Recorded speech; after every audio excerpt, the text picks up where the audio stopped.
Hello दोस्तों, स्वागत है आपका आज की क्लास में। आज आपकी प्रैक्टिस सेट नंबर 6 है, जो कि आपका यूपी कांस्टेबल के लिए है। इससे पहले जो प्रैक्टिस सेट थे 1 से लेकर 5 तक के, वो आपको अपलोड किए जा चुके हैं। उम्मीद है आपने देखे होंगे। तो चलिए बिना किसी देरी के शुरू करते हैं आज का प्रैक्टिस सेट नंबर 6। देखिए पहला क्वेश्चन देखते हैं। देखिए पहला क्वेश्चन में दिया है, निम्नलिखित सारणी का अध्ययन करके उत्तर दीजिए। ये आपको सारणी दे रखी है आपको 2017 से लेकर 2022 तक की। और इस यहाँ पर आप जो डेटा दे रखा है वो दे रखा है कि दिए गए संकाय के अंतर्गत योग्य उम्मीदवार की परसेंटेज दे रखी है। यहाँ परसेंटेज भी वैल्यू दे रखी है और यहाँ पे आपको कुल संख्या दे रखी है। ठीक है, ये कला, विज्ञान, वाणिज्य, कृषि और इंजीनियरिंग 5 सब्जेक्ट दे रखे हैं। इनमें कितने कितने परसेंट व्यक्ति पास हुए हैं, कौन से साल में, और टोटल कितने हैं, वो आपको डेटा दे रखा है। अब देखते हैं अपने क्वेश्चन पर। क्वेश्चन में क्या पूछा है पहले में। क्वेश्चन नंबर 1 में बोला है कि इंजीनियरिंग के संकाय में, किस में पूछा, इंजीनियरिंग यानी ये वाली लाइन में। ठीक है, इसमें लाइन पे फोकस करना है। इंजीनियरिंग के संकाय में वर्ष 2020 में और 2021 तक योग्य उम्मीदवारों की संख्या में कितनी वृद्धि हुई, ये हमें निकालना है। तो इंजीनियरिंग की बात हो रही है, 2020 की बात करें 2020 में इंजीनियरिंग लाइन कितनी है, 10%। 2020 में इंजीनियरिंग में कितने बच्चे पास हुए हैं, कितने छात्र पास हुए हैं, 10% बच्चे पास हुए हैं। और टोटल बच्चे कितने थे, 620। 620 का 10% निकालेंगे तो कितना आएगा, आप कहेंगे 62 आएगा। कितना आएगा, 62। यानी 2020 में इंजीनियरिंग में कितने बच्चे पास हुए, 62 बच्चे पास हुए। ऐसे 2021 में कितने पास हुए, 2021 में इंजीनियरिंग वाली बात हो रही है तो 12% पास हुए। तो 900 का 12% निकालिए, कितना आएगा, 900 का 12% आ जाएगा 108। यानी 108 बच्चे पास हुए हैं 2021 में, और 2020 में कितने पास हुए, 62। कितनी वृद्धि हुई है, तो वृद्धि निकाल लीजिए। 62 से 108 में वृद्धि करेंगे तो कितनी वृद्धि हो जाएगी, 62 से 108 वृद्धि करेंगे तो ये वृद्धि हो जाएगी आपकी 46 की। यानी कितने बच्चे अधिक पास हुए, तो 46 बच्चे अधिक पास हुए। ऑप्शन नंबर सी है वो आपका राइट आंसर बनेगा। यही आपसे पूछा भी था। क्वेश्चन नंबर 2 देखिएगा। विज्ञान के संकाय में, किसमें पूछा है, विज्ञान। विज्ञान के संकाय में योग्य उम्मीदवारों की संख्या किस वर्ष में न्यूनतम थी। किसकी पूछी, योग्य उम्मीदवारों की संख्या। ठीक है, देखिए कौन कौन से साल दे रखे हैं आपको, 4 साल दे रखे हैं। इन चारों पे हमें फोकस करना है। ठीक है, सब पे नहीं देखना है, हमें 4 पे ही फोकस करना है। 2017 की बात करें, 2017 में विज्ञान में कितने % बच्चे पास हुए, तो देखिए 2017 में किसमें पूछा, विज्ञान। विज्ञान में कितने % पास हुए 40%। टोटल कितने थे, 780 थे। तो एकदम 780 का 40% निकालेंगे, कितना आएगा, तो ये आ जाएगा आपका 312। यानी कि 2017 में विज्ञान में कितने बच्चे पास हुए हैं या उत्तीर्ण हुए हैं, तो वो है 312। ठीक है, यहाँ लिख लीजिए 312। और 2019 की बात करें तो 2019 में कितने पास हुए, तो 45% कितने का, 500 का। तो 500 का 45% निकालिए, जो हो जाएगा आपका 225। 2019 में हुए हैं आपके 225। ठीक है, अब बात करते हैं 2020 की। 2020 में कितने हुए, 45%। कितने का, 620 का। तो 620 का 45% निकालिए। 1 0 से 1 0 खत्म, 5 से 2 बार, 5 से 9 बार, 3 से 31 बार, 31 निम्न 279। 279 पास हुए 2020 में। और 2021 में बात करेंगे तो 2021 में 35% पास हुए, कितने का, 900 का। 900 का 35% निकालिए, तो ये हो जाएगा आपका 315। 315। आपको पूछा क्या था, न्यूनतम वाला पूछा था। कौन सा, न्यूनतम। न्यूनतम किस में पास हुए हैं, तो देखिए सब में कम किस में है, सब में कम 2019 में है, 225। ठीक है, इस तरीके से ऑप्शन नंबर बी जो है वो आपका राइट आंसर बनेगा। क्लियर है। चलिए क्वेश्चन नंबर 3 देखिएगा। देखिए क्वेश्चन दिया है, यदि एक 9 अंकों की संख्या, ये जो दे रखी है, ये 88 से क्या है, विभाज्य है, तो बाई के न्यूनतम मान के लिए, बाई के न्यूनतम संभव मान के लिए इसकी हमें वैल्यू बतानी है 4x माइनस के बाई की। देखिए ये आपको संख्या दे रखी है, जो यहाँ लिखी हुई है वो मैंने आपको यहाँ लिख दी है। ये संख्या किससे विभाज्य है, 88 से विभाज्य है। 88 का विभाज्य होने का मतलब क्या है, ये संख्या आपकी इसके फैक्टर यानी गुणनखंडों से विभाज्य होनी चाहिए, जो कि होता है 11 और 8 होता है। ठीक है, 11 और 8 होता है। ठीक है, तो जो संख्या 8 से विभाज्य होगी वो 8 के फैक्टर से विभाजित होनी चाहिए, जो कि वो 2 और 4 होते हैं। और 4 से विभाजित होने की शर्त क्या होती है कि संख्या के अंत के 2 अंक 4 से विभाजित होंगे, तो वो संख्या भी हमारी 4 से विभाजित होगी। और हमें बाई की वैल्यू क्या लेनी है, आपको न्यूनतम लेनी है। तो हमारे पास संख्या कौन सी बची, बाई और 2 बची। ये संख्या हमारी 4 से विभाजित होनी चाहिए। तो बाई की हम कैसी क्या वैल्यू रखेंगे, 4 से कट जाए, तो सबसे पहले हमें न्यूनतम वैल्यू रखनी है, जो कि आएगी आपकी 0 और 2। यानी 0 रखेंगे भाई, ये पर संख्या कितनी बनेगी, 0 2 बनेगी, जो कि हमारी 4 से नहीं कटेगी।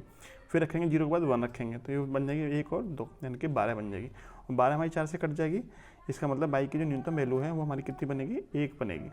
तो यहाँ पे बाई के पे कितना आ जाएगा, 1 आ जाएगा। लेकिन अब हमारे पास जो संख्या बनी नई, वो क्या बनी, 3 2 x 4 1 1 5 1 2, ये संख्या बन गई हमारी नई संख्या। ठीक है, अब चूंकि ये संख्या पूरी 88 से विभाज्य है, जिसमें से हमने 4 की विभाज्यता के नियम से हमने y की वैल्यू निकाल ली, तो ये संख्या 11 से विभाजित होनी चाहिए। तो 11 की विभाज्यता का नियम क्या होता है, विषम स्थान वाले अंकों का योग और सम स्थान वाले अंकों के योग का अंतर जो होना चाहिए वो या तो 0 होना चाहिए या फिर 11 का गुणज होना चाहिए। तो चेक करते हैं, ये विषम स्थान वाले अंक हैं, इनका योग करेंगे 2 और 5 7, 7 और 1 8, 8 प्लस x प्लस 3 11, यानी 11 प्लस के x, और सम स्थान वाले अंक करेंगे तो 1 और 1 2, 2 और 4 6, 6 और 2 8, यानी कि माइनस के 8 बराबर क्या होना चाहिए, या तो 0 होना चाहिए या फिर 11 होना चाहिए। ठीक है, हमने मान लेते हैं 11। 0 मानेंगे तब भी आंसर माइनस में आएगा, तो हमें 11 से घटाना पड़ेगा। आप 11 मान लीजिए तो आंसर डायरेक्ट निकल के आ जाएगा। ये प्लस के 11 है, ये माइनस, सॉरी ये 11 इधर है, ये 11 इधर है, ये 11 इधर जाएगा तो कट जाएगा। तो x माइनस के 8 बराबर 11 माइनस के 11 0 हो जाएगा, और माइनस के 8 इधर जाएगा तो x बराबर आपको 8 मिल जाएगा। ठीक है, यानी x से भी कितना आ जाएगा, आपको 8 मिल जाएगा, और y से भी कितना मिला था, आपको 1 मिला था। ठीक है, अब हमें वैल्यू निकालनी किसकी है, 4x माइनस के y की। तो वैल्यू रख दीजिए 4x माइनस के y, 4x माइनस के y, x की जगह रखोगे आप 8, y की जगह रखोगे 1, तो 8 चौक 32 माइनस के कितना जाएगा, 31। तो इसकी जो न्यूनतम वैल्यू बनेगी, y की न्यूनतम वैल्यू के लिए इसकी जो मान बनेगा वो क्या बनेगा, 31 बनेगा, ऑप्शन नंबर डी। ठीक है, चलिए नेक्स्ट देखिएगा क्वेश्चन नंबर 4। क्वेश्चन नंबर 4 में बोला है, किसी भिन्न को उसी भिन्न से गुणा करने पर प्राप्त गुणनफल को उस भिन्न की व्युत्क्रम से भाग देने पर 18 से 26/27 प्राप्त होता है। तो भिन्न ज्ञात कीजिए। मान लेते हमारी कोई भिन्न क्या है, x अपॉन में y है, उस भिन्न में उसी भिन्न से गुणा करना है, यानी x अपॉन y से ही गुणा करना है, और इसमें भाग किससे करना है, इसके व्युत्क्रम से, यानी कि y अपॉन x से भाग करना है। और जो भागफल मिल कितना रहा है, भाग देने पर मिल रहा है 18 सही 26/27। इसको भिन्न में चेंज करेंगे तो कितना हुआ, 27 गुणा 18 प्लस 26, ये मिलेगा आपको 512/27। ठीक है, अब देखिए ये भाग है, y/x क्या है, भाग में दे रखा है, इसको उल्टा करके हम गुणा में ले सकते हैं। तो ये हमारा बन जाएगा x/y गुणा x/y गुणा, इसको उल्टा कर देंगे, गुणा में आ जाएगा ये x अपॉन में y बराबर 512/27। देखिए x अपॉन y कितनी बार आया, 3 बार आया है, तो उसको ले सकते हैं हम x अपॉन y का होल क्यूब, और 512/27 को ले सकते हैं हम 8/3 का होल क्यूब हट जाएगा। तो x अपॉन y की वैल्यू कितनी मिलेगी आपको, 8/3। 8/3 को सही बट्टे में ले सकते हैं हम, 2 सही 2/3, जो कि आपको ऑप्शन नंबर सी में दे रखा है। ठीक है, सी ऑप्शन आपका राइट आंसर बनेगा। ठीक है, चलिए नेक्स्ट देखिएगा, 2/3, 4/5 और 6/7 का मासापा ज्ञात कीजिए। जब संख्या आपको भिन्न के रूप में दे रखी हो, यानी बटे के रूप में दे रखी है, तो मासापा का फॉर्मूला क्या होता है, अंश का मासा बटे में हर का लासा।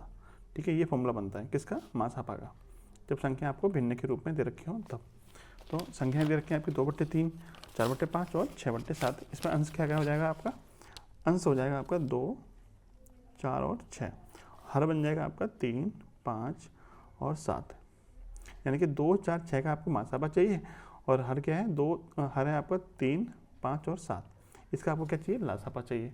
तो 2, 4, 6 का मासापा क्या बनेगा आपका, 2 ही बनेगा, और 3, 5, 7 का लासापा कितना बनेगा, चूँकि तीनों सहभाज्य संख्या है, तो तीनों का जो गुणनफल होगा वो इसका लासापा बनेगा, यानी 5 7 35 थी 105। तो कुल मिला के जो इनका मासापा बन गया वो कितना बन गया, 2/105, ऑप्शन नंबर सी। बस आप इस फॉर्मूले को याद रखिएगा, भिन्न के लिए भिन्न का मासापा कैसे निकालते हैं, अंश का मासा बट्टे में हर का लासा। ठीक है, चलिए नेक्स्ट देखिएगा, 22.4 के ऊपर बार दे रखा है, और 11.567 के ऊपर बार दे रखा है, फिर 33-33.59 के ऊपर बार दे रखा है। इसका मान बताइए। तो देखिए इसका शॉर्ट तरीका क्या होता है, पहले वो देख लीजिए, फिर इसको डिटेल में समझा देता हूँ मैं आपको। देखिए इसका शॉर्ट तरीका क्या हुआ, तो दशमलव के बाद उतनी संख्या के ऊपर बार आएगा जितना इसमें मैक्सिमम दे रखा होगा। या मैक्सिमम कितनी संख्या के ऊपर बार दे रखा है, यहाँ पे 2 संख्या के ऊपर बार दे रखा है, तो दशमलव के बाद 2 संख्याओं के ऊपर बार वाली संख्या आपका आंसर बनेगी। यहाँ पे 1 के ऊपर बार है तो ये नहीं होगा, यहाँ 3 के ऊपर बार है तो ये भी हमारा आंसर नहीं होगा। ऑप्शन नंबर ए और बी बचा हुआ है। ठीक है, अब देखिए दशमलव के बाद में उतनी संख्या के ऊपर बार नहीं होगा जितना आपको क्वेश्चन में दे रखा होगा मैक्सिमम। तो 5 यहाँ पे, यानी यहाँ पे भी 1 अंक के ऊपर बार नहीं है, यहाँ पे भी 1 अंक के ऊपर बार नहीं है, तो 1 अंक के ऊपर बार नहीं होना चाहिए, जो कि आपको ऑप्शन नंबर बी में दे रखा है, ऑप्शन नंबर ए में नहीं दे रखा था। तो इसलिए ऑप्शन नंबर जो बी है वो आपका राइट आंसर बनेगा। बाकी इसका डिटेल सॉल्यूशन देखिएगा। देखिए 22.4 को हम लिख सकते हैं, 22.4 पर बार है तो इसको हम लिख सकते हैं, बार का मतलब क्या, रिपीटेशन हो रहा है, 4 को हम इस तरह से लिख सकते हैं, यानी 3-4 अंकों तक आप लिख लीजिए, कोई दिक्कत नहीं। ठीक है, हमने इस तरह से लिख दिया। फिर 11.5, 6-7 के ऊपर 12 तो इसको 6-7 को हमने रिपीट कर दिया, तो वहाँ लिख दिए। चूँकि दोनों संख्या प्लस वाली थी तो इनको पहले जोड़ लीजिए, फिर माइनस वाले को बाद में घटा देंगे। तो जोड़ेंगे कितना आएगा, 7 और 4 11, 1, 6 और 4 10 और 11 का 1, 7 और 4 11 1 12, हासिल का 1, 6 और 4 10 और 11 का 1, और 4 और 5 9 1 10, और 22 34, ठीक है। 34.01211, ठीक है। इस तरीके से संख्या निकल गई इन दोनों का जोड़। अब हमें घटाना कितना है, ये वाली संख्या घटानी है, तो इसको हम लिख सकते हैं 0.3359 बार को हम लिख सकते हैं कितना, 33.59 पे बार है, तो 9 को इस तरीके से हम लिख सकते हैं, ठीक है। अब इस संख्या को इसमें से घटा दीजिए, तो देखिए 34.01211 में से घटाना क्या है, 33.5999 को घटाइए। 11 में से 9 गए तो 2, 10 में से 9 गया तो 1, फिर यहाँ बचेगा आपका 11 में से 9 गए 2, 10 में से 9 1, यहाँ पे बचेगा आपका 10, 9 बचेगा, 9 में से 4, और यहाँ बचेगा 0, यानी कि 0.41212 आया। 12 रिपीटेशन हो रहा है तो 12 के ऊपर क्या आ जाएगा आपका 12 आ जाएगा, 0.412 के ऊपर 12। तो ये आपका आंसर बनेगा, ठीक है, जो कि आपका ऑप्शन नंबर बी में दिया हुआ है। क्लियर है। चलिए क्वेश्चन नंबर 7 देखिएगा। 6 संख्याओं का औसत 20 है, यदि एक संख्या को हटा दिया जाए तो औसत 15 हो जाता है, तो कौन सी संख्या हटाई गई है। देखिए 6 संख्या का औसत कितना है, 20 है। आपको एक चीज़ ध्यान रखनी है कि यदि हम औसत के बराबर ही कोई संख्या जोड़ें या फिर औसत के बराबर ही कोई संख्या को घटाएं तो हमारे पूरे औसत पे कोई फर्क नहीं पड़ता है। लेकिन जब औसत से ज़्यादा संख्या को हटाया जाता है तो औसत हमारा घट जाता है, और औसत से कम संख्या को हटाया जाता है तो औसत हमारा बढ़ जाता है। और चूँकि हमारा औसत क्या है, घट गया है, औसत क्या हमारा घट गया, इसका मतलब जो संख्या हटाई गई है वो औसत से ज़्यादा संख्या हटाई गई है। तो जो संख्या हटाई गई है वो 20 तो हटाई, औसत के बराबर तो हटाई गई होगी, प्लस कितना और हटाई गई होगी। तो देखिए औसत में कितनी कमी हुई है, 15 की कमी हुई है, सॉरी औसत में 5 की कमी हुई है, यानी वो 5 लेके गई है कितनी संख्या पर और पे, तो 1 हटा दी गई, अब बची कितनी 5, यानी कि 5 पे 5 एक्स्ट्रा और लेके गई है। कुल मिला के वो संख्या कितना एक्स्ट्रा लेके गई है, तो 20 और 25, 25 और 20 45, यानी संख्या जो हटाई गई है वो कितनी की होगी, वो संख्या आपकी 45 के बराबर वैल्यू की होगी, ठीक है। यानी औसत के बराबर तो एक्स्ट्रा लेके गई होगी, साथ में साथ कितना और एक्स्ट्रा लेके गई है संख्या, तो 5 एक्स्ट्रा लेके गई, कितने लोगों से, 5 लोगों से और एक्स्ट्रा लेके गई है, तो 25 एक्स्ट्रा लेके गई है, और 20 अपने वैल्यू के बराबर, यानी कुल मिला के 45 एक्स्ट्रा लेके गई है। ऑप्शन नंबर डी है वो आपका राइट आंसर है। नेक्स्ट देखिए, क्वेश्चन में बोला है 2 संख्याएं 7:5 के अनुपात में हैं, उनमें से प्रत्येक को 40 कम करने पर 27:17 का अनुपात हो जाता है, तो संख्याओं के बीच का अंतर बताइए। देखिए हमने संख्या मान ली आपकी 7x और 5x, ठीक है, दोनों 7:5 के अनुपात में थी। अब दोनों में से क्या संख्या घटाई गई है, 40 घटाई गई है दोनों में से। घटाने के बाद अनुपात कितना बन गया इनका, 27:17, यानी 27/17। बस इसको सॉल्व कर लीजिए, यहाँ से एक्स की वैल्यू निकाली पहले। 70 गुणा 7 करेंगे तो 119 एक्स आएगा, 7 चौक 68, यानी 680 आ जाएगा, बराबर 27 गुणा 5 करेंगे तो 135 आता है, माइनस 27 गुणा 4 करेंगे तो 1080 आएगा, ठीक है। अब देखिए ये 135 प्लस के हैं, 119 भी प्लस के, इधर जाएगा तो माइनस का हो जाएगा, तो ये आ जाएगा आपका, और ये 1080 प्लस का इधर आएगा तो प्लस का हो जाएगा, यानी 1080 प्लस का हो जाएगा, 680 माइनस का हो जाएगा, बराबर 135 तो प्लस का एक था ही, और 119 माइनस का हो जाएगा इतना, ठीक है। अब देखिए 1080 में 680 हटाएंगे कितना आएगा आपका, ये बचेगा 400, इधर कितना बचेगा, इधर बचेगा 16x। यहाँ से x की वैल्यू निकाल लीजिए, x की वैल्यू 16 का भाग कर देंगे तो 16 दूनी 32, 16 पंजे 80, x की वैल्यू आ गई 25, ठीक है।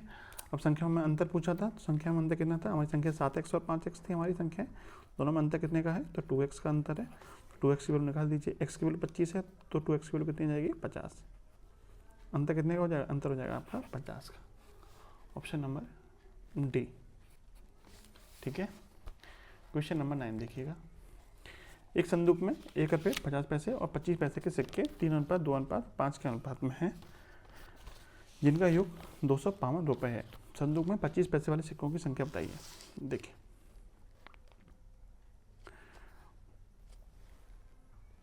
इसका शॉर्ट तरीका क्या हो सकता है, इसका शॉर्ट तरीका ये है कि 25 पैसे वाले सिक्के चाहिए आपको, 25 पैसे वाले सिक्के किस अनुपात में है, 3, 2 और 5, यानी 25 पैसे वाले की जो वैल्यू है वो 5 के मल्टीपल में होगी, 25 पैसे की संख्या जो भी होगी वो 5 के मल्टीपल में होगी, यानी जो भी आंसर होगा 5 से कटना चाहिए। तो ये हमारा आंसर नहीं हो सकता, ये भी नहीं हो सकता और ये भी नहीं हो सकता, एक ही ऑप्शन बचा 240। बाकी डिटेल में इसका सॉल्यूशन देखिएगा। देखिए 1 रुपये का सिक्का है, 50 पैसे का है और आपका किसका है, 25 पैसे का सिक्का है। यदि मैं आपसे पूछूं कि 1 रुपये के एक सिक्के की वैल्यू कितनी होगी, तो आप कहेंगे 1 रुपये ही वैल्यू बनेगी। यानी 1 रुपये के एक सिक्के की जो वैल्यू होती है रुपयों में, वो कितनी होती है, 1 रुपये ही होती है। और 1 रुपये के ऐसे कितने सिक्के हैं, 3 सिक्के हैं, तो कुल मिला के वैल्यू कितनी बन जाएगी, 1 गुणा 3। ऐसे ही 50 पैसे के एक सिक्के की वैल्यू कितनी होती है, तो आप कहेंगे 1/2 रुपये होती है, यानी आधा रुपये होती है। 50 पैसे की वैल्यू कितनी होती है, आधा रुपये के बराबर होती है। और 50 पैसे कितने सिक्के हैं, 2 सिक्के हैं, तो कुल मिला के 50 पैसे की कुल वैल्यू कितनी बन जाएगी, 1/2 गुणा 2। ऐसे ही 25 पैसे एक सिक्के की वैल्यू कितनी होती है, तो 25 पैसे एक सिक्के की वैल्यू होती है 1/4 रुपये। और 25 पैसे कितने सिक्के हैं, तो 5 सिक्के हैं, तो कुल मिला के 25 पैसे की जो वैल्यू बनी वो 1/4 गुणा 5 बने। और कुल जो वैल्यू एक्चुअल बनी तो किसके बराबर दे रखी है आपको, 252 रुपये के बराबर। पहले इसको सॉल्व कर लीजिए, तो 2 से 2 कटेगा एक बार, और 3 एकम 3, 3 यहाँ से मिल जाएगा, 1 यहाँ से मिल जाएगा, और 5/4 आपको यहाँ से मिल जाएगा। 3 और 1 4, 4 चौक 16 और 5 21, 21/4 यूनिट वैल्यू बनी। यानी जो अनुपातिक वैल्यू बनेगी आपके रुपयों में, वो कितनी बनेगी, 21/4 यूनिट वैल्यू बनेगी। लेकिन एक्चुअल में ये वैल्यू किसके बराबर दे रखी है आपको, 252 रुपये के बराबर दे रखी है। तो यदि हम यहाँ से 1 यूनिट की वैल्यू निकालना चाहें, कितनी बनेगी, तो 1 यूनिट की जो वैल्यू बनेगी वो कितनी बनेगी, 4 का गुणा हो जाएगा और 21 का भाग हो जाएगा। तो 252 में 4 का गुणा हो जाएगा और 21 का भाग हो जाएगा। ठीक है, 21 से काटे, 21 से कम 21 और 21 दूनी 42, 12 चौक 48। 1 यूनिट की वैल्यू जो है वो 48 के बराबर है। 1 यूनिट की वैल्यू 48 के बराबर है। तो पूछा क्या था हमें, 25 पैसे वाले सिक्कों की वैल्यू। तो 25 पैसे कितने यूनिट के बराबर थे, 5 यूनिट के बराबर थे। तो 5 यूनिट की वैल्यू कितनी हो जाएगी, 1 की वैल्यू 48 है, तो 5 की वैल्यू कितनी हो जाएगी आपकी, 48 गुणा 5 यानी कि 240। ठीक है, 240। ऑप्शन नंबर जो सी है वो आपका राइट आंसर बन जाएगा। ठीक है, उम्मीद है आपको समझ में आया होगा। चलिए नेक्स्ट क्वेश्चन देखिएगा, क्वेश्चन नंबर 10। देखिए क्वेश्चन में बोला है कि ए, बी और सी कोई व्यवसाय शुरू करते हैं। ए के निवेश का 2 गुना, बी के निवेश के 3 गुने और सी के निवेश के 5 गुने के बराबर है। ठीक है, एक वर्ष के बाद में कुल लाभ कितना होता है, 15.5 लाख का लाभ होता है। तो इसमें बी का हिस्सा में बताना कितना होगा। देखिए यानी ए के लाभ का कितना गुना, ए के निवेश का 2 गुना बराबर है बी के निवेश के 3 गुने के, बराबर है सी के निवेश के 5 गुने के।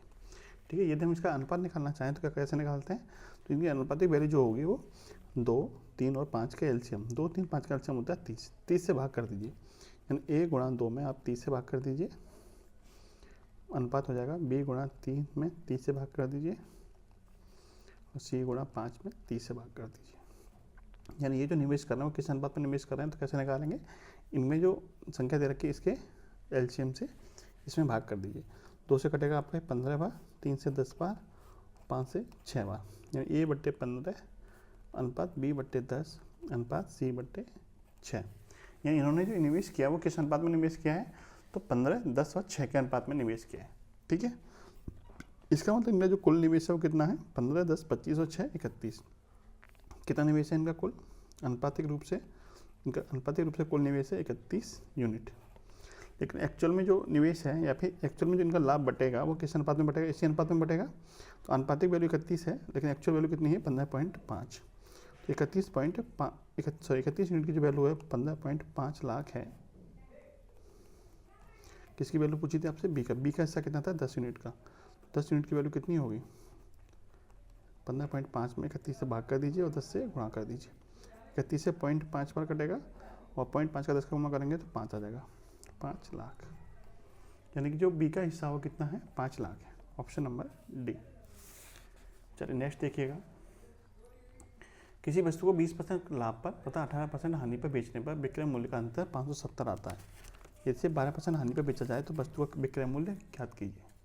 देखिए मान लेते हैं कि वस्तु का जो क्रय मूल्य है वो कितना है, यानी CP क्रय मूल्य कितना है, तो 100 यूनिट हमने क्रय मूल्य मान लिया। कितना मान लिया क्रय मूल्य, 100 यूनिट हमने क्रय मूल्य मान लिया। अब वस्तु को 20% लाभ पे बेचेंगे, यानी 100 यूनिट वाली चीज़ को हम 20% के प्रॉफिट पे बेचेंगे, तो हम कितने में बेचेंगे, तो आप कहेंगे 120 में बेचेंगे। ठीक है, और 100 यूनिट वाली चीज़ को जब हम 18% की हानि पे बेचेंगे तो कितने में बेचेंगे, तो आप कहेंगे 18 का लॉस हो जाएगा, यानी कि 82 पे बेचोगे, है ना। 18 घटा देंगे तो कितना आएगा, 82 आ जाएगा, 82 आ जाएगा। ठीक है, और 100 यूनिट वाली चीज़ को जब हम 12% की हानि पे बेचेंगे तो कितने बेचेंगे, तो 100 यूनिट वाली चीज़ को जब हम 12% की हानि पे बेचेंगे तो कितने बेचेंगे, आप कहेंगे 12 का लॉस हो जाएगा, यानी कि 88 यूनिट में बेचा जाएगा। क्लियर है, लेकिन आपसे क्वेश्चन में बोला है कि जब वो 20% लाभ पर बेच रहा था पहले और फिर 18% की हानि पर बेच रहा था, दोनों में विक्रय मूल्य में कितने का अंतर आ रहा है? 570 रुपये का अंतर आ रहा है। और जब हम 20% के लाभ पे बेच रहे हैं और 18% की हानि पे बेच रहे हैं तो हमारे विक्रय मूल्य में कितने का अंतर आ रहा है? तो अंतर करेंगे दोनों का तो कितना आ जाएगा? 18 और 20 38 यूनिट का अंतर आएगा। कितने का अंतर आएगा? 38 यूनिट का अंतर आएगा। और एक्चुअल में 38 यूनिट कितने रुपये के बराबर दे रखे हैं आपको? 570 के बराबर दे रखे हैं। यानी कि 38 यूनिट की जो वैल्यू है आपको दे रखी है कितनी? 570 रुपये। ठीक है। पूछा क्या है? 12% की हानि पे बेचा। 12% जब हानि पे बेच रहे हैं तो हम कितने में रहे हैं? 88 यूनिट में बेच रहे हैं। तो 88 यूनिट की वैल्यू कितनी होगी? 570 में 38 से भाग कर दीजिए और 88 से गुणा कर दीजिए। ठीक है। 19 दूनी 38, 19 दिया 57, 2 से कटेगा 15 बार। 15 गुणा 88 करेंगे कितना आएगा? 15 8 120, 15 8 120 और 12 132, 1320 आएगा, जो कि आपको ऑप्शन नंबर सी में दे रखा है। ठीक है। चलिए नेक्स्ट देखिएगा। एक राशि ने 4 साल में 6.25% प्रतिवर्ष की दर से 3200 का एक साधारण ब्याज प्राप्त किया। वह राशि कितनी होगी? यानी आपको जो ब्याज मिल रहा है वो कितना मिल रहा है? 3200 रुपये का ब्याज मिल रहा है। कितने साल में मिल रहा है? 4 साल में। तो हमें राशि निकालनी है। आपको पता है साधारण ब्याज का फॉर्मूला क्या होता है? साधारण ब्याज ऐसा ही बराबर होता है मूलधन गुणा दर गुणा समय बट्टे में 100। ये फॉर्मूला होता है प्रिंसिपल रेट और टाइम इंटू बट्टे में कितना आएगा? बट्टे में आएगा 100। तो आपको ब्याज दे रखा है 3200 बराबर मूलधन हमें निकालना है। दर दे रखा है 6.25%, 6.25% का समय दे रखा है आपको 4 बटे में कर दीजिए 100। ठीक है। सॉल्व करिए। 4 गुणा 6.25 दोनों मिलकर कितना बनता है? 25 बनता है। 25 से काट दीजिए 4 बार कटेगा। दोनों मिलकर कितना बनेगा आपका? 25 बनेगा। 25 से काटेंगे इसको 4 बार। 4 का गुणा 32 में करेंगे कितना आएगा आपका?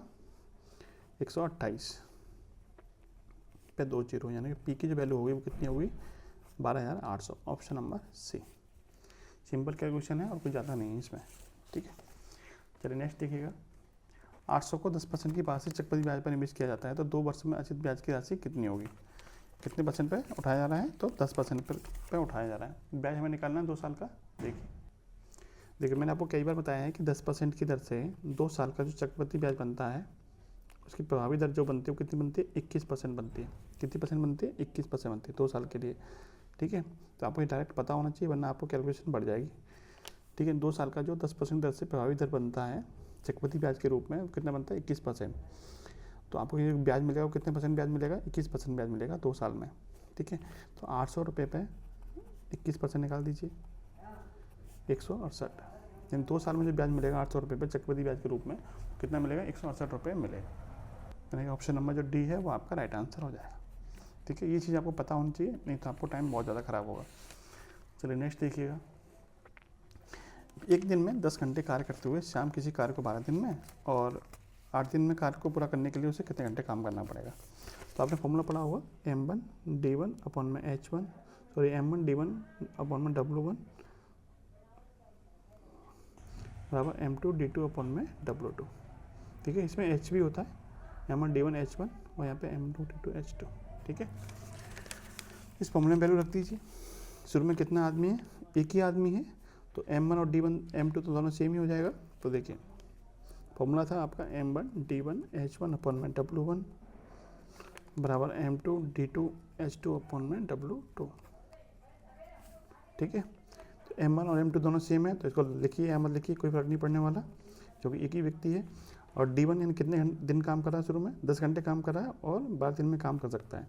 या D1 है आपका 12 और H1 यानी आवर कितना? घंटे कितने? 10। सेम ही काम कार्य कर रहा है तो 1 लिख लीजिए बटे में। और D2 यानी कितने दिन चाहिए? तो कितने दिन काम कर रहा है वो? 8 दिन काम कर रहा है। कितने घंटे काम करेगा? तो यहाँ पर मैक्स मान लेते हैं। सेम ही कार्य है तो इसको बटे में 1 कर दीजिए। सॉल्व कर लीजिए। 4 से कटेगा 2 बार, 4 से कटेगा 3 बार और 2 से कटेगा आपका 5 बार। 5 दिया 15, यानी कि जो काम होगा वो कितने घंटे काम करना पड़ेगा उसे? पर डे 15 घंटे काम करना पड़ेगा जिससे कि वो 8 दिन में काम को ख़त्म कर देगा। ठीक है। Option number D. Question number 15 में देखिएगा।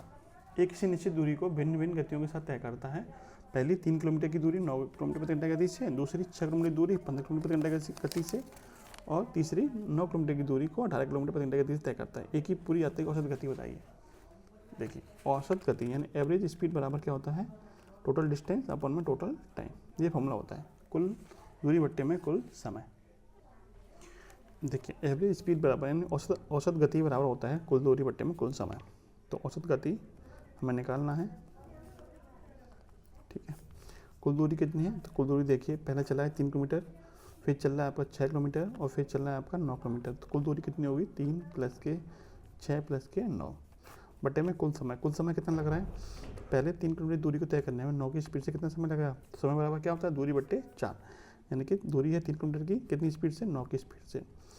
और इसमें समय कितना लगेगा, तो 6/15, इधर समय लगेगा आपका 9/18। बस इसको सॉल्व करना है हमें।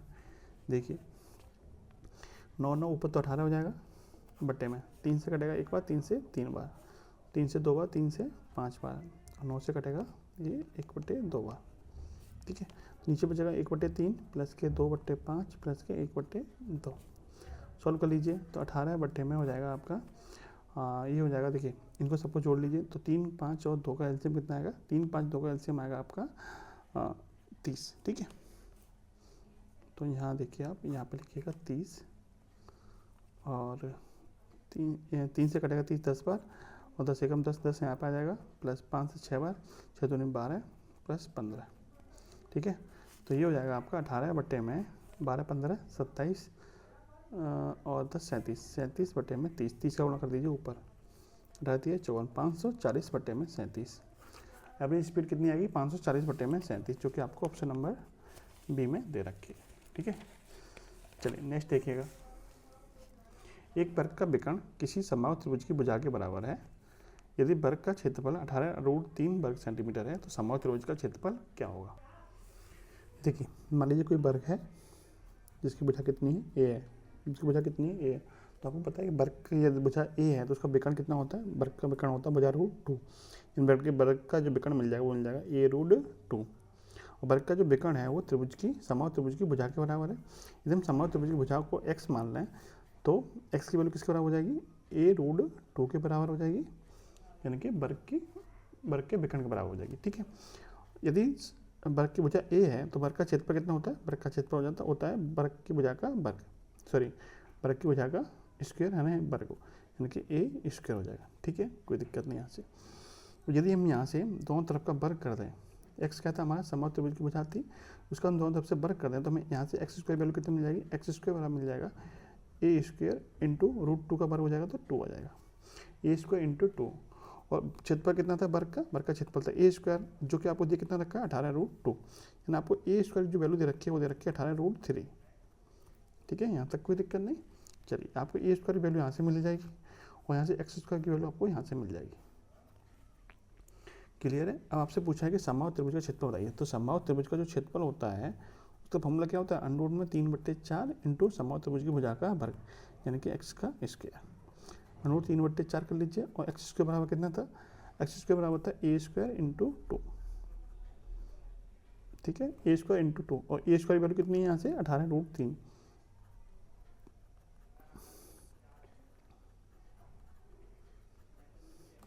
इसको सॉल्व करेंगे तो 2 से कटेगा ये 2 बार, 2 से कटेगा आपका 9, √2 × √3 × √3 से रूट हट जाएगा तो आपका मिल जाएगा 9 × 3 यानी कि 27, ऑप्शन नंबर ए, ठीक है। चलिए नेक्स्ट देखिएगा। देखिए क्वेश्चन दिया है, एक लंबवतीय बेलन के आधार का परिमाप दे रखा है ए और आयतन दे रखा है वी यानी इकाई, तो ऊंचाई हमें निकालनी है क्या होगी। तो देखिए एक लंबवतीय बेलन इस तरह से बना लीजिए आप, इस तरीके से आप लंबवतीय बेलन बना लीजिए जिसकी आधार की परिमाप दे रखी है कितनी a, ठीक है। ऊंचाई हमें निकालनी है, ऊंचाई को हम मान लेते हैं h मान लेते हैं, ठीक है। और आधार की त्रिज्या कितनी मान ली हमने, r मान ली, कितनी मान ली, r मान ली, ठीक है। अब देखिए संबंध क्या बनता है इसमें, आपको पता है जो आधार होता है बेलन का वो क्या होता है, वृत्ताकार होता है, और वृत्त का परिमाप क्या होता है 2πr, जो कि आपको एक्चुअल में दे रखा है, आपको किसके बराबर, a के बराबर दे रखा है। यदि मैं यहाँ से r की वैल्यू निकालना चाहें कितनी आएगी, a/2π आएगी, और यदि हम दोनों तरफ का वर्ग कर दें तो r² की वैल्यू आएगी वो a²/4π² आएगी, ठीक है, कोई दिक्कत नहीं यहाँ से। अब देखिए आपको पता है कि जो बेलन होता है, बेलन का आयतन आपको v दे रखा है, v घन इकाई, लेकिन आयतन का फॉर्मूला होता है क्या है, v बराबर होता है πr²h। यहाँ से आपको r² की वैल्यू यहाँ से मिल जाएगी आपको, ये बस वैल्यू रख दीजिए। और यहाँ से हमें निकालना क्या है, हमें h निकालना है, तो यहाँ से यदि हम h की वैल्यू निकालना चाहें तो कितनी आएगी, v/πr², ठीक है। अब देखिए रख दीजिए वैल्यू, तो वी एच की वैल्यू दे रखी है आपको वी अपॉन में पाई आर स्क्वायर वैल्यू कितनी है ए स्क्वायर अपॉन में 4 पाई स्क्वायर। ठीक है, एक पाई से एक आपका पाई खत्म हो जाएगा, ये 4 पाई ऊपर चला जाएगा, ऊपर हो जाएगा V into 4 into pi upon में ए स्क्वायर, यानी कुल मिला के बन जाएगा आपका 4 पाई वी अपॉन में ए स्क्वायर, जो कि आपको दे रखा है किस ऑप्शन में, ऑप्शन नंबर डी में दे रखा है। ठीक है, चलिए क्वेश्चन नंबर 18 में देखिएगा। देखिए ये ऑप्शन दे रखे हैं, क्वेश्चन दे रखा है, इसमें यहाँ पे ई एफ जी किसी भी अंक के लिए ऐप का हमें मैक्सिमम मान चाहिए। मैक्सिमम मान क्या आएगा, देखिए ऐप का हमें क्या चाहिए, मैक्सिमम यानी अधिकतम मान चाहिए। तो ऐप का अधिकतम मान कब संभव हो पाएगा, देखिए ये आपकी वैल्यू 11 से 14 दे रखी है, तो जी और जी की और ई की वैल्यू क्या हो, न्यूनतम हो। न्यूनतम होगी तो ये वैल्यू इधर जाएगी तो घटेगी, घटने के बाद में क्या होगा, आपको जब कंपेयर करेंगे तो आपको ऐप इधर साइड में रहेगा और बाकी वैल्यू इधर रहेगी।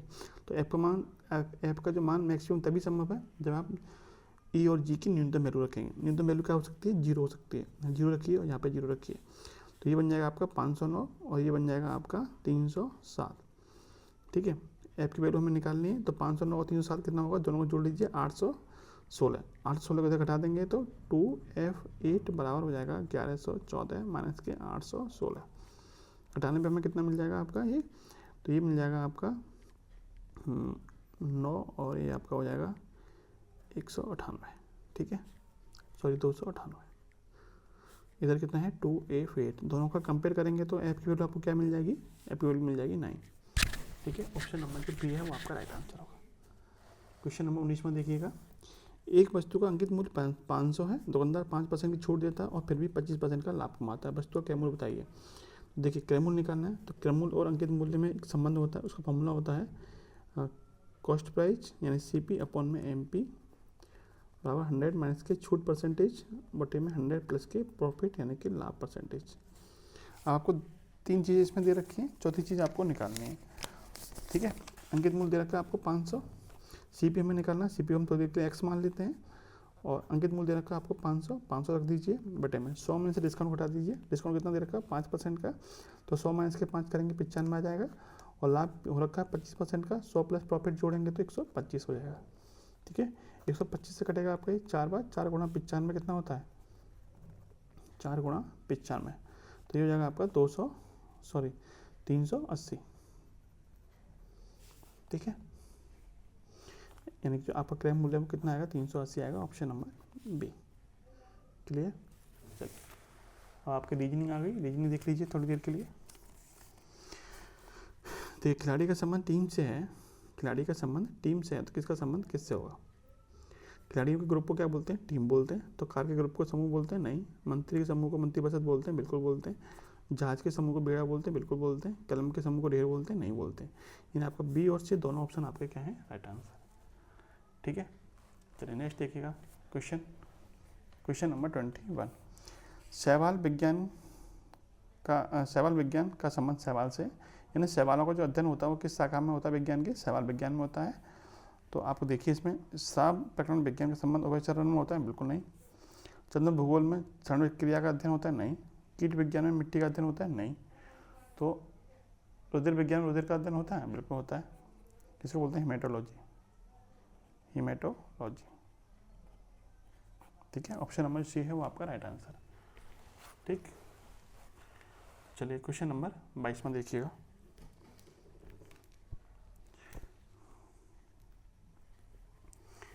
बोर का संबंध 10 से दे रखा है, तो होटल का संबंध किससे होगा, बोर का संबंध किससे, 10 से। यदि हम इसके नंबरिंग करें तो बी का नंबर होता है 2, ओ का 15, आर का 18, ई का 5। इन सबको जोड़ने कितना आएगा, तो 15 5 20 और 20 40, कितना आएगा 40। 40 में से हम 4 से भाग कर दें तो हमें कितना मिल जाएगा, 10 मिल जाएगा।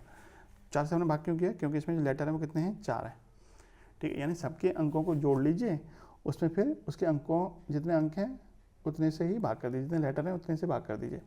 इसको जोड़िए, होटल का जोड़ करेंगे तो यहाँ 8 आएगा, यहाँ 15, यहाँ 20 और यहाँ 5 और यहाँ पे 12। सबको जोड़िए कितना आएगा, देखिए 20 और 20 40, 40 और 20 60, कितना आएगा 60। 60 में कितने से भाग करना पड़ेगा, 1 2 3 4 5, 5 से भाग करना पड़ेगा, यहाँ कितना आएगा 12, जो कि आपको ऑप्शन नंबर ए में दिया हुआ है। ठीक है, क्वेश्चन नंबर 23 देखिए, 4, 13, 41, 126, 382। ठीक है, इसका आंसर आपको कमेंट बॉक्स में बताना है। ठीक है, सिंपल क्वेश्चन है, कोशिश करिएगा।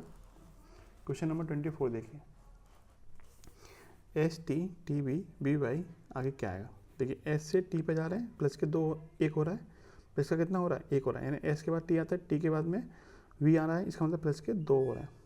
यहाँ पे प्लस का 1 हुआ है, फिर प्लस के 2 हुआ, तो यहाँ प्लस के कितने होगा? 3 होगा। वी प्लस 3 कितना होता है? 22, यानी शुरुआत कितने से होगी आपकी? 22 से होगी। ठीक है, यानी मतलब ये हमारा आंसर नहीं होगा। ठीक है, अब देखिए आगे, टी है, टी के बाद में वी आया है, वी के बाद में वाई आया है, टी से वी पे जाने में 2 प्लस हुआ है, कितना हुआ? प्लस के 2, और वी से वाई पे जाने प्लस के 3 हुआ है, तो 22 से जो अगली संख्या आएगी यहाँ पे वो कितना प्लस होगा? 4। 22 + 4 कितना होता है? 22 + 4 होता है सी। यहाँ पे कितना आएगा? सी आएगा, यानी पहले 22 आएगा फिर क्या आएगा? सी, जो कि ऑप्शन नंबर सी में दिया हुआ है। ठीक है, चलिए क्वेश्चन नंबर 25 देखिए, 42 छात्रों की एक कक्षा में स्वाति नीचे से 19वें स्थान पर है और पुरुषोत्तम स्वाति से 6 स्थान नीचे है, तो पुरुषोत्तम का स्थान ऊपर से क्या होगा? देखिए 42 छात्र हैं, 42 छात्र हैं, 42 छात्रों की क्लास में जो स्वाति है उसका स्थान क्या है? नीचे से 19वें स्थान पर है। यहाँ पे कौन बैठा है? स्वाति बैठा है। फिर कह रहा है कि जो पुरुषोत्तम है वो स्वाति से 6 स्थान नीचे है, यानी कि 13वें नंबर पर कौन होगा? 6 स्थान नीचे, यानी कि 13वें नंबर पर कौन होगा? पुरुषोत्तम होगा। तो पुरुषोत्तम का ऊपर से स्थान क्या होगा? तो ऊपर से स्थान कैसे निकालेंगे? 42 - के 13 प्लस के 1, 42 टोटल छात्र कितने हैं? 42, 42 में से स्थान घटा देंगे, प्लस का 1 कर देंगे, 42 - के 13 यानी कि 29 प्लस 1 करेंगे तो कितना जाएगा? 30। ऊपर से जो स्थान आएगा वो कितना आएगा? 30वां स्थान आएगा। ठीक है, ऑप्शन नंबर ये आपका राइट आंसर होगा। क्वेश्चन नंबर 26 देखिएगा, एक आदमी 5 किलोमीटर दक्षिण की ओर जाता है, फिर दाहिने घूमकर 3 किलोमीटर चलता है, फिर बाएं 5 किलोमीटर, प्रारंभिक बिंदु से किस दिशा में है? दिशा में से पूछिए। तो देखिए आपको पता है जो डायरेक्शन में बनाता हूँ वो किस दिशा में बनती है? यहाँ पे जो डायरेक्शन होते हैं वो ये पूरब होता है, ये पश्चिम होता है, वेस्ट, ये नॉर्थ होता है, और ये आपका साउथ होता है। मान लेते मैं यहाँ से चलाना शुरू करता हूँ, पहले 5 किलोमीटर दक्षिण की ओर, दक्षिण की तरह इधर नीचे की ओर 5 किलोमीटर चला दिया हमने। फिर कह रहा है कि फिर दाहिने ओर घूमकर 3 किलोमीटर चलता है, तो इसका दाहिना किधर होगा? इधर होगा। कितना चलेगा? 3 किलोमीटर चलेगा। और फिर बाएं घूमकर कितना चलता है? 5 किलोमीटर। बाएं घूमेगा, कितना घूमेगा, कितना चलेगा? 5 किलोमीटर। आपसे पूछेगा वो प्रारंभिक बिंदु से किस दिशा में? प्रारंभिक बिंदु ये था, इससे किस दिशा में? तो ये दिशा में निकालनी है। तो ये दिशा हम कैसे निकालेंगे? तो देखिए ये आपकी पूरब हो गई, ये पश्चिम होगी, और ये उत्तर होगी, और आपकी दक्षिण होगी। पश्चिम और दक्षिण के बीच की दिशा कौन सी होगी? दक्षिण पश्चिम। तो ये किस दिशा में है? प्रारंभिक दिशा से, तो दक्षिण पश्चिम दिशा में है, ऑप्शन नंबर डी। ठीक है, चलिए क्वेश्चन नंबर 27 देखिएगा, किशोर एक स्थान से पूर्व की ओर 6 किलोमीटर चलता है और अपने बाएं मुड़कर 3 किलोमीटर चलता है। उसके बाद वह फिर बाएं मुड़कर 6 किलोमीटर चलता है। इस समय वह अपने शुरुआती स्थान से कितनी दूरी पर है? देखिए किशोर एक स्थान से पूर्व दिशा की ओर चलता है, माना यहाँ से चलते हैं पूर्व दिशा की ओर, कितना चलेगा? ये 6 किलोमीटर। अपने बाएं मुड़ेगा, कितना चलेगा? 3 किलोमीटर। उसके बाद फिर बाएं मुड़ेगा, कितना चलेगा? 6 किलोमीटर। बाएं मुड़ गया, कितना आ गया? 6 किलोमीटर। इस समय अपने शुरुआती बिंदु से कितनी दूरी पर? यहाँ से यहाँ तक की दूरी पूछी आपसे, ये दूरी किसके बराबर होगी? इस दूरी के बराबर होगी। कितनी होगी? 3 किलोमीटर की, ऑप्शन नंबर ए। ठीक है, नेक्स्ट देखिएगा, देखिए कथन और निष्कर्ष वाला क्वेश्चन है, सभी विमान रेलगाड़ियाँ हैं। सभी विमान क्या हैं? रेलगाड़ी। एक विमान का बना लीजिए, और सभी विमान क्या है? रेलगाड़ी। ये आपका रेलगाड़ी का हो जाएगा। फिर कह रहा है कुछ रेलगाड़ी क्या है? कुर्सी। कुछ रेलगाड़ी क्या है? आपकी कुर्सी। ठीक है, अब देखिए क्या निष्कर्ष निकलता है, कुछ विमान कुर्सियाँ हैं, कुछ विमान कुर्सियाँ हैं तो नहीं है, कुछ कुर्सियाँ विमान हैं, कुछ कुर्सी विमान है नहीं है, कुछ कुर्सियाँ रेलगाड़ी हैं, कुछ कुर्सी रेलगाड़ी में आ रही हैं तो हैं, कुछ रेलगाड़ी से विमान है, कुछ रेलगाड़ी विमान में आ रही है, कुछ रेलगाड़ी आपके विमान का हिस्सा है, तो ये भी है। यानी 3 और 4 आपके निकल रहे हैं निष्कर्ष में। 3 और 4 किसमें दे रखा है? ऑप्शन नंबर सी में दिया हो। ठीक है, क्वेश्चन नंबर 29 देखिएगा, कोई पर्स कपड़ा नहीं है। दूसरा दे रखा है सभी पर्स चमड़ा है। सभी पर्स क्या है? चमड़ा। बनाइए, कोई पर्स कपड़ा नहीं है, पहले एक पर्स का बना दीजिए। कोई पर्स चमड़ा नहीं है, चमड़े का आपका अलग बन जाएगा, सॉरी कपड़े का, ये आपका कपड़े का हो गया। ठीक है, फिर कह रहा है कि सभी पर्स चमड़ा है। सभी पर्स के हैं आपके चमड़ा है, तो आपका इस तरह से डायग्राम बन जाएगा।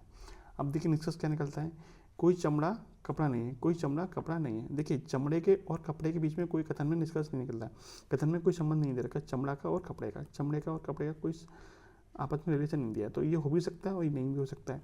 तो आपको वही निष्कर्ष लेना जो 100% सही हो, तो ये हमारा नहीं बनेगा। कुछ चमड़ा कपड़ा है, कुछ चमड़ा कपड़ा है, चमड़े और कपड़े का कोई संबंध नहीं है। कुछ चमड़ा पर्स है, कुछ चमड़ा पर्स है एकदम पन्ना है। तो केवल आपका तीसरा निष्कर्ष निकल रहा है और आपका कोई निष्कर्ष नहीं निकल रहा है। Option number B. Question number 30 देखिएगा। अच्छा श्रृंखला दे रखी है आपको बताना क्वेश्चन मार्क के स्थान पर क्या आएगा। ठीक है, तो BEHDGJFILHKN आगे क्या आएगा। तो बी के बाद में डी आया है, इसका मतलब प्लस के 2 हुआ है। डी के बाद में एफ प्लस के 2 हो रखा है, फिर एफ प्लस के 2, फिर प्लस के 2 करेंगे तो जे आएगा। शुरुआत किससे होगी, जे से होगी, यानी ये हमारा आंसर नहीं, ये हमारा आंसर नहीं होगा। ठीक है, दूसरा देखिएगा, ई है, ई के बाद में जी आया, प्लस के 2 हुआ है, फिर प्लस के 2, फिर प्लस के 2 और फिर प्लस के 2 करेंगे, के प्लस 2 करेंगे तो कितना आएगा, एम आएगा। यानी कि जे के बाद में क्या आना चाहिए आपका, एम आना चाहिए, जो कि आपको डी ऑप्शन में मिल रहा है। बाकी का चेक करने की जरूरत नहीं है। नेक्स्ट देखिएगा, 151, 7, 181, 10, 211, 4 और आपका 241। ठीक है, ये सीरीज भी आपको कमेंट बॉक्स में बताना है इसका आंसर। जो क्वेश्चन मैं आप लोगों के लिए छोड़ता हूँ उसका आंसर आप ट्राई करिएगा, नहीं आया करे समझ में तो आप लोग कमेंट में पूछ भी सकते हो। ठीक है, ये नहीं कि आपको अटेम्प्टिंग नहीं करना है, अटेम्प्ट करने हैं क्वेश्चन को। चलिए नेक्स्ट देखिएगा, क्वेश्चन नंबर 32। देखिए 2225 में 2289 तक जोड़े, 2225 से 2289 तक जाने में कितना जोड़ना पड़ेगा, आप कहेंगे हमें 64 जोड़ना पड़ेगा। कितना, 64। 2289 से 2261 तक हमें कितना जोड़ना पड़ेगा, आप कहेंगे 72 जोड़ना पड़ेगा। और फिर आगे कितना जोड़ना पड़ेगा, तो देखिए यहाँ पे 64 है, यहाँ 72 है, कितने गैप है, आप कहेंगे 8 का गैप है। 72 और 64 में कितने गैप है, 8 का, तो यहाँ पे भी 8 का गैप करना पड़ेगा, यानी 72 + 8 80, यानी हमें कितना जोड़ना पड़ेगा, 80 जोड़ना पड़ेगा। 80 जोड़ेंगे इसमें तो कितना आएगा, तो ये आ जाएगा आपका 2441। ऑप्शन नंबर डी, 80 जोड़ देंगे इसमें 2441 आ जाएगा। ठीक है, क्योंकि 8 का गैप बनना है, 8 का अंतर आ रहा है। ठीक है, इनका जो अंतर है उसमें कितने कितने गैप आ रहा है, 8 का गैप आ रहा है, तो 2441 आपका राइट आंसर बनेगा, ऑप्शन नंबर डी। ठीक है, चलिए नेक्स्ट देखिएगा, क्वेश्चन नंबर 33। दक्षिण पूर्व की ओर मुख किए हुए एक व्यक्ति, दक्षिण पूर्व किधर होगा, देखिए दक्षिण पूर्व होगा, दक्षिण ये होता है, पूर्व ही होता है, यानी इधर को मुँह करा हुआ खड़ा हुआ व्यक्ति। दक्षिण पूर्व की ओर मुख किए हुए व्यक्ति 25 डिग्री पर घड़ी की सुई की दिशा में घूमता है। 25 डिग्री घूमेगा तो किधर मुँह हो जाएगा इसका, दक्षिण की ओर मुँह हो जाएगा इधर को। फिर कह रहा है कि फिर वो 180 डिग्री घड़ी की सुई की दिशा में ही घूम जाता है। 180 घूम जाता है तो यहाँ से 180 घूमेगा तो किधर पहुँच जाएगा, इधर, यानी अब इसका मुँह किधर हो जाएगा, ऊपर की ओर। अब उसका मुँह किस दिशा में, ये दक्षिण दिशा थी तो इसका अपोजिट क्या होगा आपका, उत्तर दिशा होगी। Option number B. ठीक है, और क्वेश्चन नंबर 34 देखिएगा।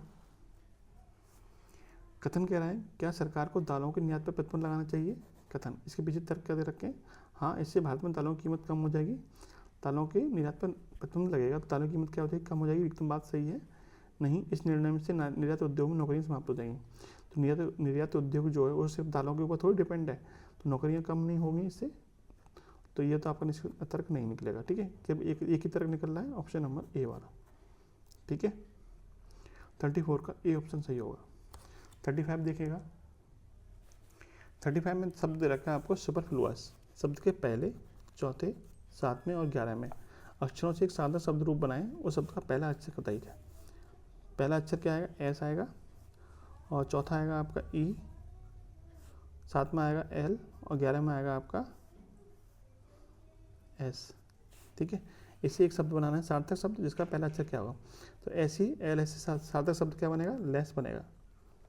ठीक है, इसका पहला अक्षर पूछा था आपसे, क्या बनेगा, एल बनेगा। Option number B. तो थोड़ा इंग्लिश का भी ज्ञान होना चाहिए तभी आप कर पाओगे। नेक्स्ट देखिए, क्वेश्चन नंबर 36 में बोला है कि आपको शब्द दे रखा है, उसके अक्षरों का प्रयोग करके कौन सा नहीं बनाया जा सकता।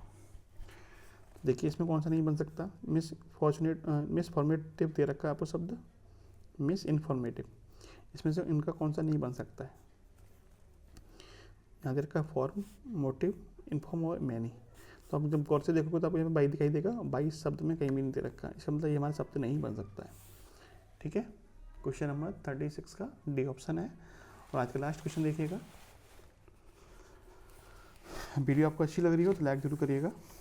चलिए लास्ट क्वेश्चन देखते हैं।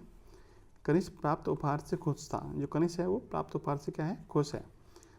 इसका क्या निष्कर्ष निकल सकता है, कनिष्क इसलिए खुश था क्योंकि उसे उपहार पसंद आया और या उसे किसी के द्वारा उपहार पाना पसंद है। एकदम बात सही है। खुश क्यों हुआ, क्योंकि उसे उपहार पाना पसंद था। कल कनिष्क का जन्मदिन था। जन्मदिन के बारे में कोई कथन नहीं है, इसमें कोई निष्कर्ष नहीं निकल सकता। तो सिर्फ एक ही निष्कर्ष निकलता है, ऑप्शन नंबर ए। तो ये थी आज का प्रैक्टिस सेट नंबर 6। वीडियो आपको अच्छी लगी हो तो लाइक और शेयर करना मत भूलना। जय हिंद, जय भारत।